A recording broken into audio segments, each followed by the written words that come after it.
Your Day Mediation, part 2 of attachments. Now in the first one I was talking about what they are and why they occur, really, and some of the symptoms. This one I really want to talk about, okay, we know what they are now, what do we do about them? Now I've got 5 steps. Now some attachments you can do yourself. It depends on often the combination of how long that you've had them, the entity itself, and also how enmeshed it is embedded as well. So some of them are really quite small. Attachments have only been with you days, weeks, months, maybe a year or more, or they're not fully integrated. So you can, they're easier to get rid of. So I do recommend you can try some of these steps yourself, because a lot of the time when you're working with energy, it's intention that's the most important. Now, because I'm very much about empowering people to do things themselves. However, some stuff is really going to require a professional to help you out. So as I go through these, I'm going to kind of do quite high level, not so much how you do it in a, if you were a professional. The reason why I'm not going to say that is because there's lots of different ways. A shaman is going to work in a slightly different way. Then I'm a physical medium, so I'm going to work in a slightly different way. So, people working with energy are going to do it in the way that works best with them, but I will try and go through a little bit about the different potential methods. If you're working on yourself, then you can at least try it. It's not going to do any harm, because the first step is understanding that there's something wrong, and the second step is going, okay, what do I do about it? So there's 5 steps I'm going to go through, and I haven't really put an order on these, because even though I've listed, say, consent first, this is something to consider before you start the work on yourself. If you are working with clients, then you do want to bring it up. You might not want to bring it up until a bit later when you're working with them, to put it out, to say, to get them to be ready to let go. And sometimes clients don't want to know that they were, in part getting something from this entity. They want to kind of be in a belief system that they didn't consent in any way to the entity attaching. And if you go to the first video, I'll have gone into that in some detail. So I've got here consent. What was the catalyst? What was the reason they were able to attach with you and you were able to accept that attachment? What are you getting from that? You can also, if you're working with somebody as a professional and helping you through this, it can be, they can go and find out what the entity is getting from you. Usually it's vitality, usually it's a life force. And then the question is, how will you transmute it? Transmute it, I realise that I use that, I try and do plain English a lot, but sometimes it comes out. Transmutation is one of those words, it's used a lot when you're working with energy, especially physical mediumship. Transmuting energy is changing it into a different type of energy. So when you're talking about transmuting it, because if you're an entity and you are sending it off, then one of the problems can be is that you're sending it off to be somebody else's problem. So I don't really believe you should do that. I really think that you should actually deal with the problem here and now. If you're not a professional, don't. But if you're a professional, it's really unprofessional to go, okay, release it from you, and it will literally go and hunt elsewhere. So you really want to make sure that you're not just moving it on, but you're making it change, getting rid of it in that way.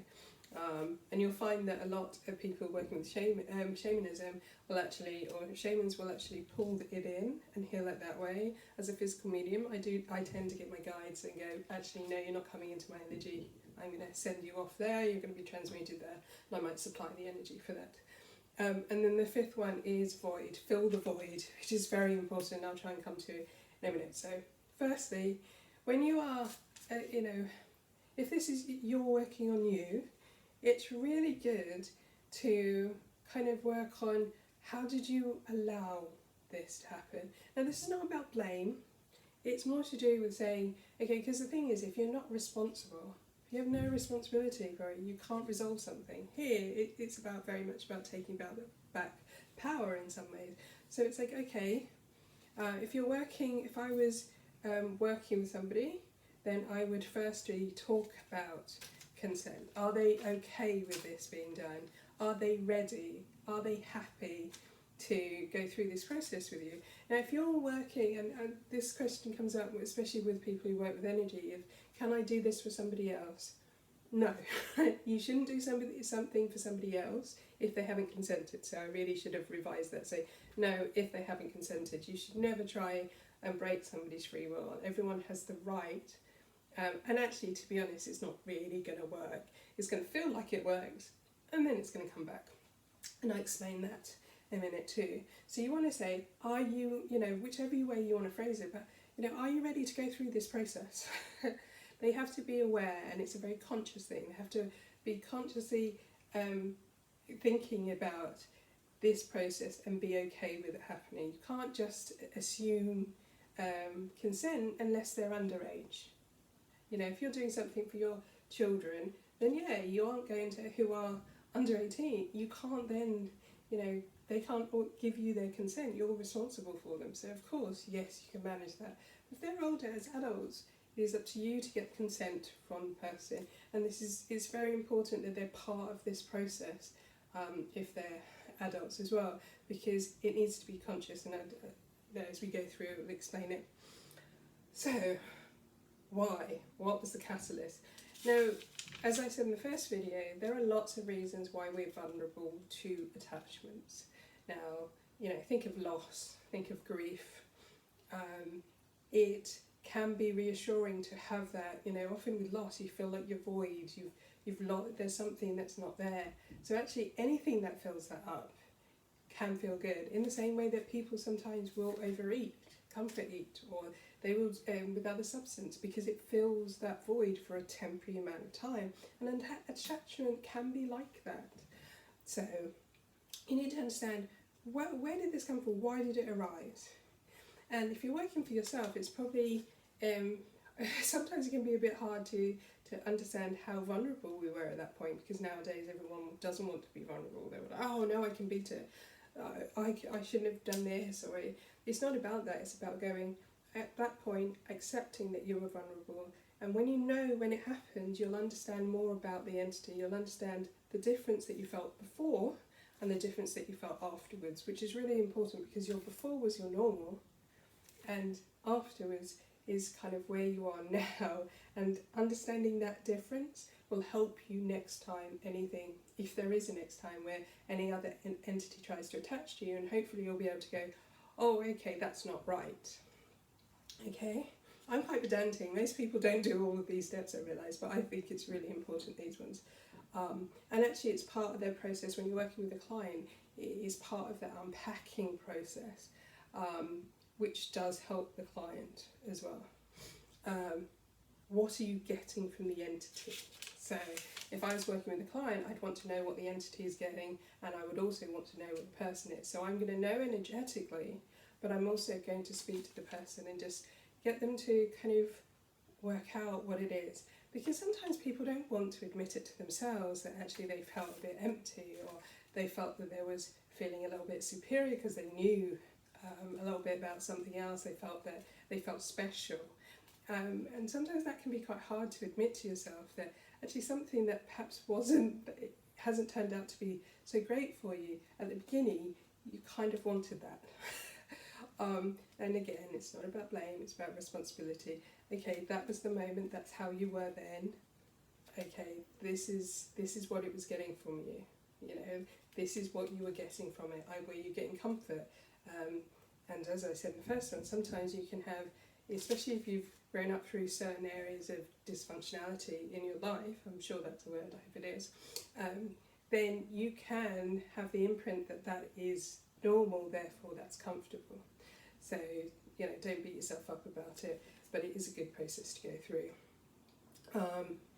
And then the next one is how you transmute it. Now, as I said, transmuting is changing its entity. Now, for most entities, you can do that yourself. The ones that are less invasive, have not been around too much, and that really is about asking what you believe in. So I'm non-denominational, So whether you ask for God, whether you go to Buddha, whether you go to Kali, or any other deity to help you, very welcome to. Go with what you believe in. A lot of people would go in Archangel Michael, or would go with what energy you work with, or entity that you work with already that supports you, be that your guides, be that whatever you believe in. As I said, if you're religious, you'll often go for what you believe. It links to your belief system. So it doesn't matter. Get them to support you and help you move that on. So when I went back to consent, one of the process, now I'll probably talk you through a little bit how I work in a second, how I have gone through this, so you'll understand that in actual practical terms.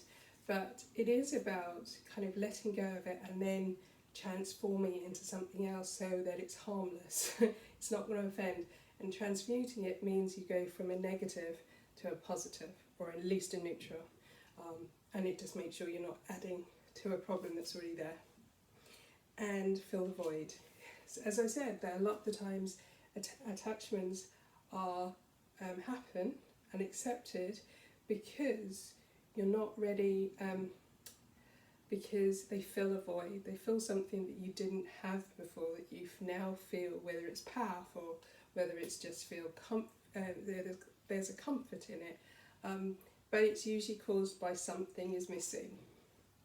When I say fill the void, and when you have, even if you haven't felt there was something missing at the beginning, going through the process, as soon as you have that entity removed, you are going to feel something is not there. And if that is your new normal, then it's going to feel really odd and really painful. Because especially if it's to do originally with a loss, it can feel like a loss again, because you then you have that void that it filled, and now you have that space again. So this is why it's really important. I've seen so many people who've had attachments and they've been healed to a point, and then another attachment has gone in, or they haven't transmuted the energy and it's come back, and that is because, and the person has accepted it because they felt that loss again. And actually sometimes feeling not so great is much better than feeling incomplete or lost, or a piece of you is missing. So fill the void.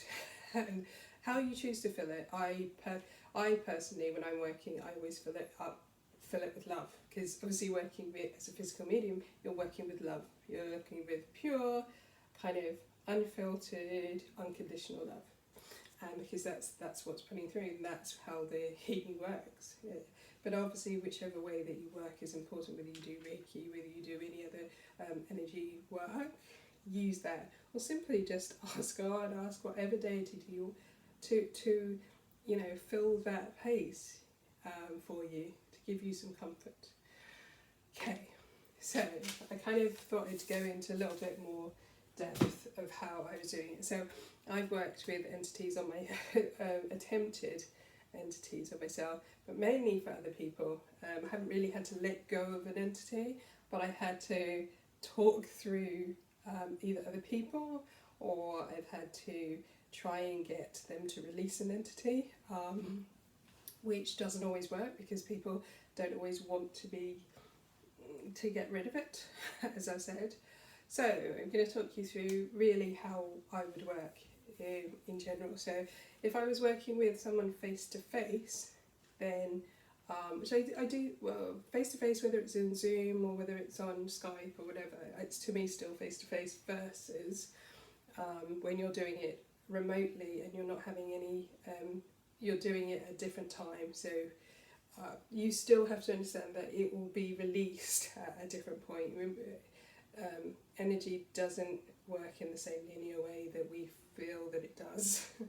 Okay, so I will always start with just going through that they're ready to get rid of it, because I think you can do a lot of work with somebody and then get to the end and they're not ready to let go, and part of that process is about helping them to get to let go. So when you're with them, you start talking about the situation that they feel that brought it, and you obviously I get the information from spirit too. I'll connect to the entity. I'll go off and have a conversation with the entity to see whether it's hostile or whether it's how exactly it is. But part of it is actually having those conversations with it. How did you feel when it happened? And then going through, and often it does become quite emotional because they're talking about situations that where, you know, they're usually not pleasant situations to go back to. So we go through the steps of, yes, they're happy to go through this. Now, if you are working with someone and you've been asked to by, say, God, a spirit, whatever you believe in, always go, and you can't get their approval to do it verbally, you would have to go to your higher self and their higher self. Okay, and then you would go, okay, let's go through this. So you start unpacking it, you find out the catalyst, you get them to understand the difference between how they felt before and how they feel now, and that's really important to make sure that they don't get attachments again because they'll know the difference, or at least kind of work with it or know that something's different so they can get help and support quite quickly so it doesn't impact their life, their decisions, all of these things. So yes, I'd go through all of that with them, start unpacking things, and then the real energy work is when you start going in and connecting to both the person and the energy, and you start seeing that interaction between them. And you can always go back to the person to clarify it. And so often you'll end up into a dialogue with the entity. Sometimes the entity is very, I have had to say, because one time I did have somebody who was in he had gone into trance, and the energy that had come through didn't want to go off. It was actually quite it was an attachment that came out when he was doing physical mediumship, and I had to threaten to come in there and get rid of him, which it is always quite an odd moment. But you start into a dialogue with the entity, and you're kind of like trying to work out, and usually you're trying to get to them, persuade them to leave in an easy way, because you want both the client to be ready to let go of it. You want to get them to back off and be part of it, because the reason is when they're part of it, again, it comes back to the consent. It shows you that they're ready to get rid of it, because a lot of the time, as I said, you can go all the way through the kind of talking about it, all of that. You can go through all of the work of getting rid of the entity, or even getting near to getting rid of the entity, and they can't let the entity go. And then you're pretty much back. It means that they're still going to be pretty much in the same situation, more aware, but it's still, they've got an entity attachment. So you kind of want to, and you start usually with why you hear, what happens, so you're ending up having that dialogue, and you often will feed it back to the client, because there is usually a similarity, especially if they've been incarnated before.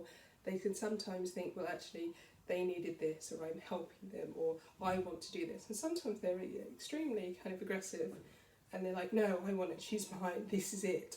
You know, he's mine, this is where I should be, they can leave. And you just have to kind of take that, and then you start energetically. So I'm a physical medium, obviously, as I've said a number of times today in this video, but usually you don't have to go too far energetically. I don't often have to go back into trance.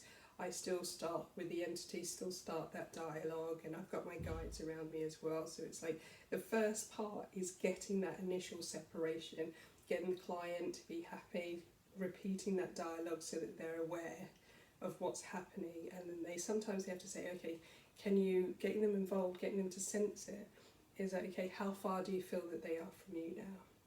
Because that awareness is really going to be key to them going on to understand that difference. So it's like, okay, then let's step back some more, tell them they need to go back, and I like to get them involved in telling the entity to step back and having that firm, no, this is ending, I want you, and also understanding that they have the power to say no and push back. These are my boundaries, I'm not going to do it. So getting them to do it after you entered into the dialogue and make sure that they're in a protected environment is really helpful for them, because they can feel that power, you know, step back, whatever way that they want to say it.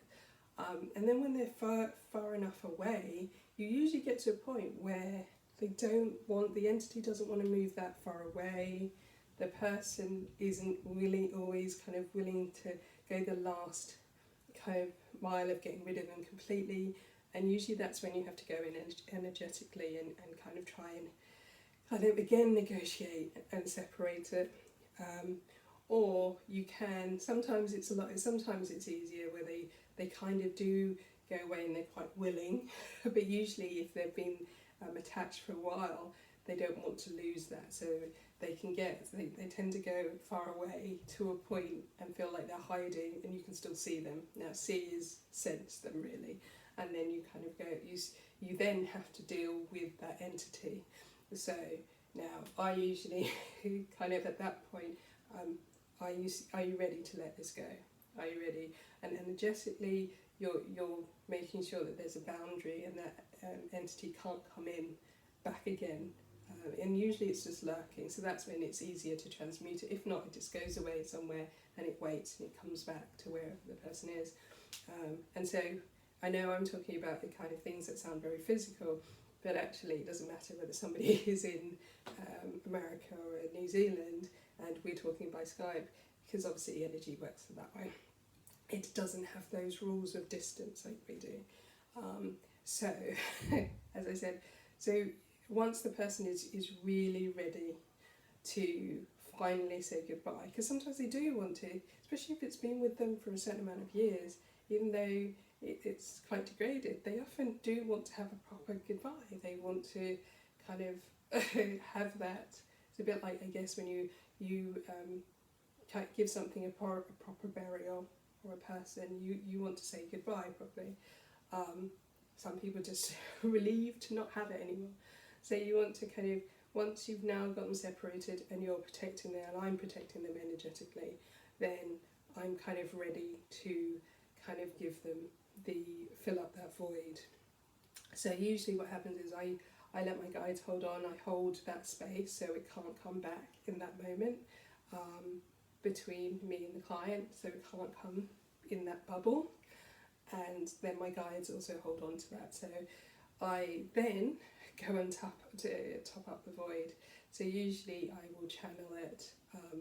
So I will either have two things. I'll either go slightly into trance and have my healing guide come through, or I'll channel it directly from my heart chakra. So it really depends, but usually my guides aren't there. My healing guides aren't that far away.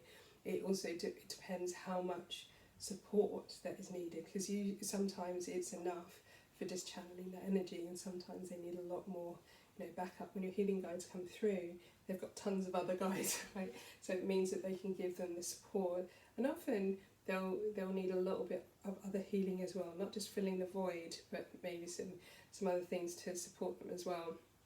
And once they are, it's usually not a long time. Usually we do only about 10-15 minutes of that. And then that's when I go off and I'll deal with the entity. So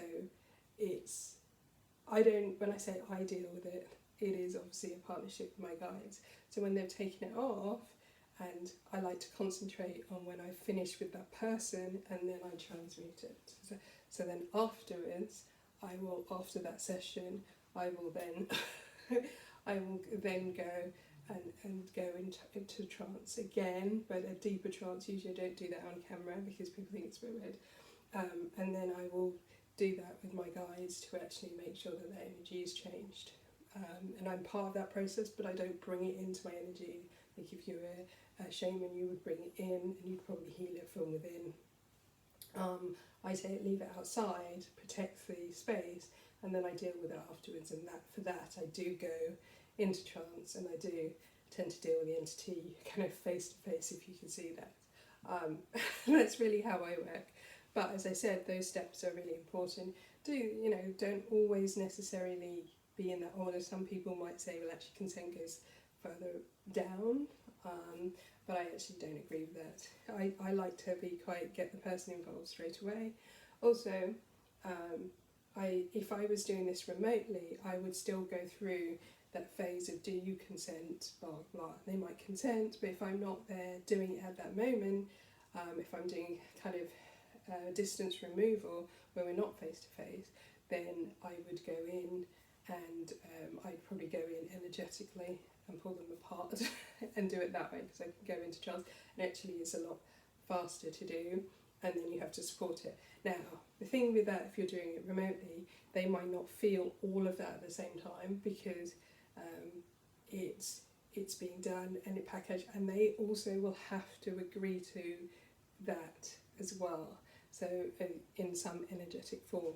So a bit like if you see my healing videos, I'm sure I've done a couple on healing.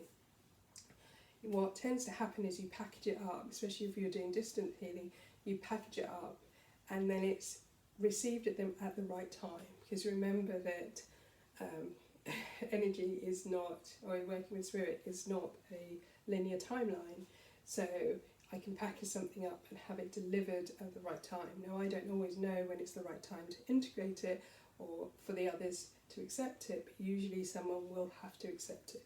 Often, if it's distant, they'll accept it, unless they do, they're already mystical, which they might accept it consciously. They'll often accept it in dreams. They have a dream, and as part of there's some acceptance. I will always go to their higher self and make sure that they're all, we're doing the right thing for it. I will also make sure that they are, as part of the package, up, and that my guides are ready to take away the entity right at the end, but that the last part is filling of that void as well, so you can package it up, a bit like a software package that you're putting on. I'm trying to think with it, what's Google's, when you in their app stores, it's kind of like that. So hopefully, I know it was a long video, hopefully that makes more sense for you. So please let me know any other questions or queries below in the comments. Anything more you want to know about it. I try to do, it's quite an in-depth subject and it's kind of easier to show. But do have attempt. If you do feel so, you can start trying it yourself. There will not be any damage if you don't have an attachment and you try and get rid of an attachment. Just make sure that you're being supported. If you're doing this work, you believe in something other than you is out there, so call that in. It doesn't have to have a name. Just call that in to support you, and remember that energy is always on intention, so you have to have that intention. And a lot of the time things like this fail, and manifestations fail, and so is because we haven't fully committed. So hopefully you find that interesting, and let me know if there's any other subjects you want me to go into.